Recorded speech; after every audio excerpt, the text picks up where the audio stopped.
everyone. It's been a while since I made a video. I thought I'd give you a little update on what I'm working on. In the living room, dining area, I'm doing wainscot. And I thought I might share with you how I do it. Now, if you're a professional trim carpenter, you're going to have a heart attack with me showing you my methodology. But for the average person, if you want to have a nice looking wainscoted room, you might like some of these tips.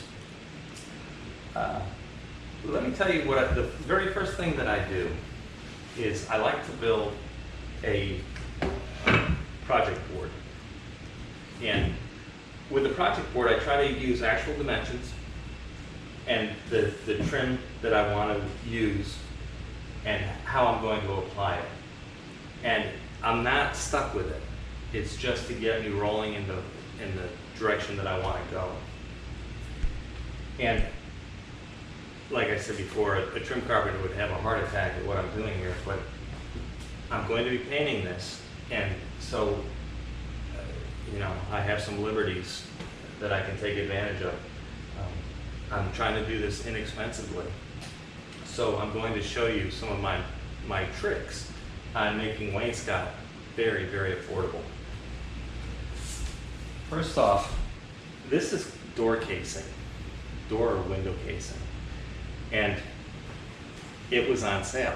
And this is usually pretty expensive. And what I wanted to do was get my linear foot of trim, because trim is so expensive, affordable. So let me show you what I did here. The first thing, when I was looking at it, I said, boy, if I cut this right here on the table saw, I'll end up with a piece like this, and I'll end up with a piece like this. And that's what it looked like originally. And I said, wow, if I miter it using 3/4 inch plywood, it'll stand proud from the edge of the 3/4 inch plywood by about 1/8 to 1/4 of an inch. And that's really cool because it creates shadow lines when you paint it out. Miter it with a 45, and it'll give me a nice box all the way around. And there's no wasted parts here. I'm trying to be frugal with the trim. This will go underneath the cap plate, this piece right here. Okay. And the way that I made this piece, that's simply a board that I cut. It's like a 1x8, so I get 2 or 3 pieces out of it. Well, I get 3 pieces out of it.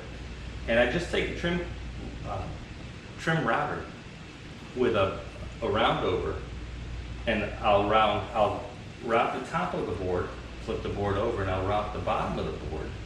And that'll give me this profile right here. So this is free other than the material cost of the board. This, going around the interior of the rectangles, is almost free because I'm buying this on sale. Like I said, a linear foot was 89 cents. So I'm getting this for about 40 cents a linear foot, and the profile in the center of my box for about 40 some cents a piece, a linear foot. And what's nice about making a mock-up like this, like I actually decided that I wanted it a little bit taller because my cap is going to go on top of this right here. So it's just a hair taller, but I get a feel for what the room the heaviness of the room. So I highly suggest making yourself up a mock-up board.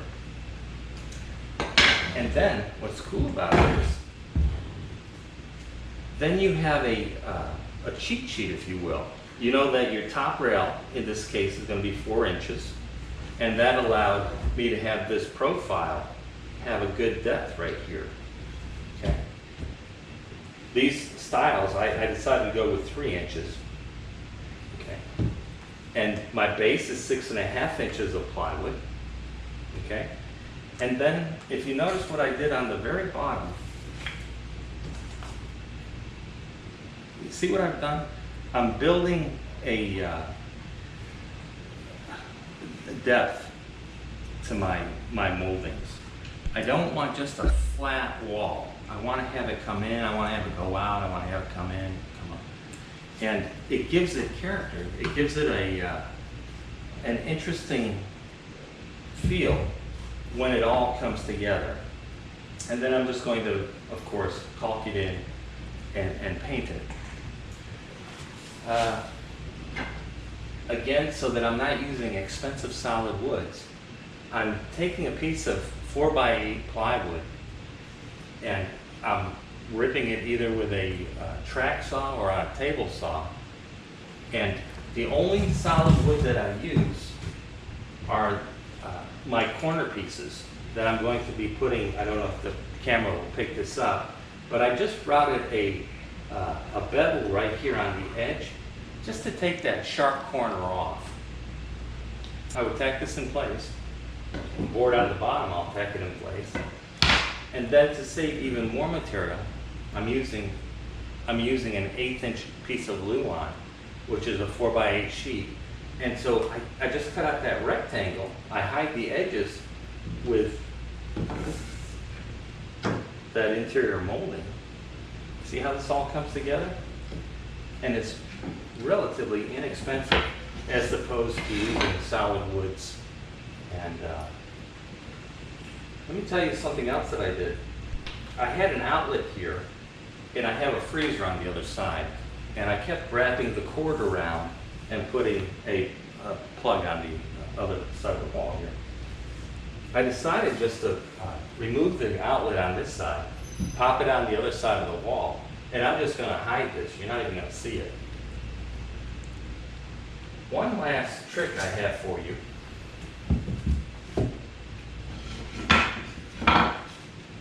is, say this is 3 inches, this rail here. Well, this board, you want to be this thickness, 3/4, minus the 3 inches. So this entire look here, from here to here, will be the same width as over here. So it's a balance. Well, that's what I'm working on right now. And if you're going to be wainscoting your house, good luck. It really comes out nice. One other tip that I have for you is, before you even start wainscoting, go ahead and either trim out your windows or your doors, or build them out however you might have to, so that, pretend this was a window and this is your window casing. You could do it like that, so that you know how your wainscot's going to end into your door and window trim. Well, good luck with your project, and I'll show you some of the pictures that I'm doing over here.